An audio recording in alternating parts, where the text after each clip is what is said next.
বামন দ্বাদশী ব্রত কথা। বামন অবতারের কাহিনী। ভাদ্র মাসের শুক্ল দ্বাদশী তিথিতে ভগবান শ্রীবিষ্ণু অবতার ধারণ করেছিলেন বামন রূপে। এই উপলক্ষে এই তিথিতে দেশ জুড়ে পালিত হয় বামন দ্বাদশী ব্রত। আসুন জেনে নেওয়া যাক বামন দ্বাদশীর ব্রত কথা। ভক্তরাজ প্রহ্লাদের পৌত্র মহাদানবীর রাজা বলি ছিলেন মহান শক্তিশালী। তিনি ছিলেন তার পিতামহ প্রহ্লাদের মতো অনন্য ভক্ত। পিতা বীরচরণের মতো দানশীল, আর বীরত্বের তিনি হিরণ্যকশিপুকেও টক্কর দিতে পারতেন। সর্বদা তিনি গুরু শুক্রাচার্যের সেবায় নিবেদিত ছিলেন। একদা গুরু শুক্রাচার্যের প্রেরণায় বলিরাজ মহাযজ্ঞ ভীষ্মজিৎ যজ্ঞ সম্পন্ন করেন। সেই যজ্ঞের ফলে তিনি দেবতাদের স্বর্গ মর্ত্য ও পাতাল সমগ্র ত্রিভুবনের অধিকারী হয়ে ওঠেন। এদিকে দেবতারা স্বর্গচ্যুত হয়ে দুঃখভারে ক্লান্ত হলে তাদের মাতা অদিতি স্বামী মহর্ষি কশ্যপের শরণ নিলেন। অদিতির ব্যাকুল আরতি শুনে মহামুনি কশ্যপ বললেন, হে দেবমাতা, এই দুঃসময় ভগবান মধুসূদন ছাড়া আর কারো আশ্রয় নেই। তাকে সন্তুষ্ট করার জন্য তুমি পয়ব্রত পালন করো। মাতৃহৃদয় ব্যাকুল ভক্তি নিয়ে দেবমাতা অদিতি পালন করলেন পয়ব্রত। ব্রত শেষে হঠাৎ তার সম্মুখে প্রকাশিত হলেন চতুর্ভুজ, শঙ্খ চক্র গদা পদ্মাধারী শ্রী ভগবান নারায়ণ। শ্রী নারায়ণের দর্শন পেয়ে আপ্লুত হলেন দেবমাতা অদিতি। মাতৃসুলভ স্নেহে আপ্লুত হয়ে অদিতি তখন ভগবানকে নিজের সন্তান রূপে পাওয়ার আকাঙ্ক্ষা প্রকাশ করলেন। তিনি বললেন, হে প্রভু, আমি আদিত্যগণকে জন্মদান করেছি, কিন্তু স্বয়ং ভগবানকে জন্মদান করার সুখ আমি এখনো লাভ করতে পারিনি।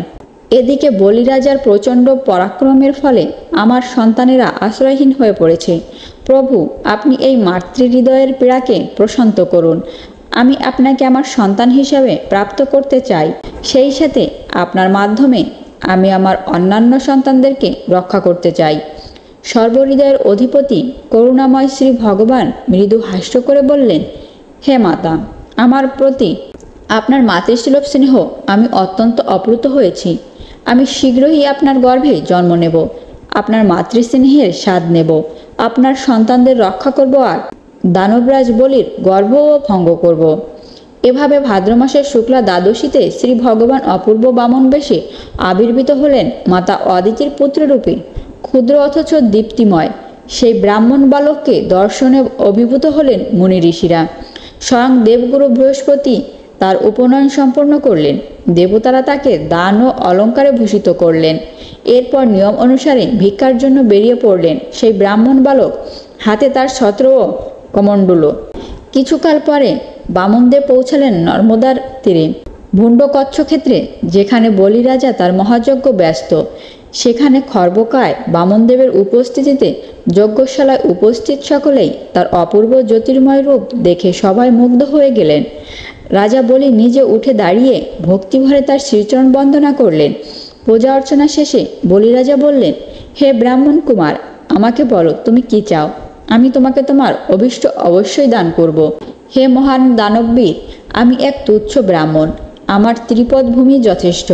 আপনি আমাকে 3 পা পরিমাণ জমি আমাকে দান করুন। রাজা বলি প্রথমে হেসে উঠলেন, আমি ত্রিলোকের অধিপতি, এক দ্বীপ বা 1 লোক পর্যন্ত তোমাকে দান করতে পারি, আর তুমি শুধু 3 পা ভূমি চাও। শ্রী বামনদেব বললেন, যার যা প্রাপ্য সেটুকুই যথেষ্ট, আমি ত্রিপাদ ভূমিতেই সন্তুষ্ট হব। এদিকে বামনদেবের আগমন ও দান প্রার্থনা খুব নিবিড়ভাবে পর্যবেক্ষণ করেছিলেন অসুরগুরু শুক্রাচার্য। খর্বকায় বামন বালকের উপরে সন্দেহ হয় তিনি এই বালকের আসল পরিচয় জানার জন্য ধ্যান শুরু করলেন। কিন্তু কি আশ্চর্য, ধ্যানের মাধ্যমে শুক্রাচার্য জানতে পারলেন এ বামন বালক আর কেউ নয়, স্বয়ং শ্রীহরি বিষ্ণু। সাথে সাথে তিনি বলিরাজকে সতর্ক করলেন, রাজন, শ্রীহরি দেবতাদের পক্ষ নিয়ে তোমাকে ছলনা করছেন।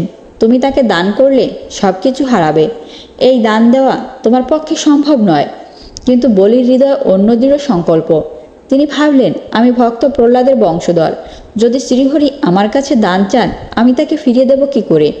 ভগবানকে কিছু দেওয়ার জন্য যদি আমাকে নরকেও যেতে হয় তবুও আমি পিছপা না। পাপীগণ পাপ কর্ম করে নরক ভোগ করে, আমি না হয় ভগবানের চরণে সর্বস্ব সমর্পণের জন্য নরকেই যাব। তাই এই প্রথমবার তিনি গুরুকে অমান্য করলেন। শুক্রাচার্যের কথা অমান্য করে দান দিতে উদ্যত হলেন বামনদেবকে। আর ক্ষুব্ধ হয়ে শুক্রাচার্য অভিশাপ দিলেন বলিরাজকে। বলি তুমি শ্রীভষ্ট হবে। তবুও বলি বিচলিত হলেন না। তিনি কমণ্ডলু হাতে সংকল্প নিলেন দান করার।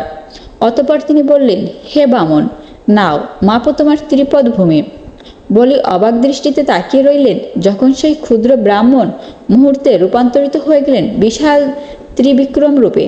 স্বর্গমর্ত্য পাতাল জুড়ে ছড়িয়ে পড়ল তার সীমাহীন আকার। এক পদক্ষেপে তিনি পৃথিবী আচ্ছাদিত করলেন, দ্বিতীয় পদক্ষেপে স্বর্গলোক অধিকার করলেন। দেবতারা আনন্দে ভাসল। ব্রহ্মা তার ঊর্ধ্বচরণে অর্ঘ্য নিবেদন করলেন। এবার ভগবান প্রশ্ন করলেন, হে রাজন, আমার তৃতীয় পদক্ষেপ রাখব কোথায়? মহাদানববীর বলিকণ্ঠে অটল ভক্তির সুরে বললেন, প্রভু, আমার মস্তক ছাড়া আর কিছুই নেই। এই সিঁড়ি আপনার তৃতীয় পদক্ষেপের স্থান। আর সঙ্গে সঙ্গেই তিনি ভগবানের শ্রীচরণে মস্তক সমর্পণ করলেন। ভগবান বামন সেই মস্তকে পদার্পণ করলেন। এভাবে বলি রাজা সম্পূর্ণভাবে আত্মসমর্পণ করেছিলেন শ্রী ভগবানের চরণে।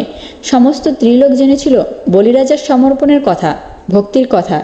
এমনকি তার পিতামহ প্রহ্লাদ ভগবান বিষ্ণুকে বলেছিলেন, প্রভু, আমার পৈত্রের আপনার প্রতি এই অটুট ভক্তি বা সমর্পণ দেখে আপনার প্রতি আমার ভক্তিকে খুব ছোট মনে হয়। শ্রী বামনদেব বলির ভক্তি দেখে অশেষ কৃপায় বললেন, হে বলি, তুমি সত্যি মহাভক্ত।